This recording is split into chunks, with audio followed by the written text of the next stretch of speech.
Bangladesh supreme কোর্টের high court বিভাগের বিচারপতি মাহমুদুল হক বলেছেন, সাতক্ষীরায় 1.25 লাখ মামলা পেন্ডিং রয়েছে। এসব মামলা দ্রুত নিষ্পত্তির জন্য সুপ্রিম কোর্ট থেকে 12 দফা নির্দেশনা দেওয়া হয়েছে।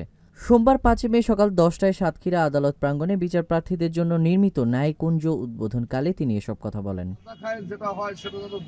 এ সময় তিনি আরও বলেন, মামলার কারণে প্রতিদিন দূর দূরান্ত থেকে শত শত মানুষ আদালত প্রাঙ্গণে আসেন। তাদের পানাহার, বিশ্রাম ও বাথরুম ব্যবহারের সুবিধা নিশ্চিতকরণে দেশের অন্য জেলার ন্যায় এখানেও ন্যায়কুঞ্জ নির্মিত হয়েছে।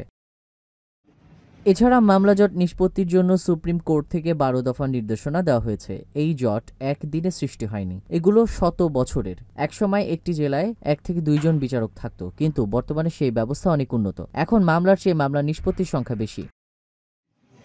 ন্যায়কুঞ্জ উদ্বোধন অনুষ্ঠানে এ সময় সেখানে আরও উপস্থিত ছিলেন সাতক্ষীরার সিনিয়র জেলা ও দায়রা জজ মোহাম্মদ নজরুল ইসলাম, জেলা আইনজীবী সমিতির সভাপতি অ্যাডভোকেট শাহ আলম, সাধারণ সম্পাদক ইমদাদুল হক, জিপি অ্যাডভোকেট অসীম কুমার মণ্ডল, পিপি অ্যাডভোকেট মোহাম্মদ আব্দুস সাত্তার প্রমুখ।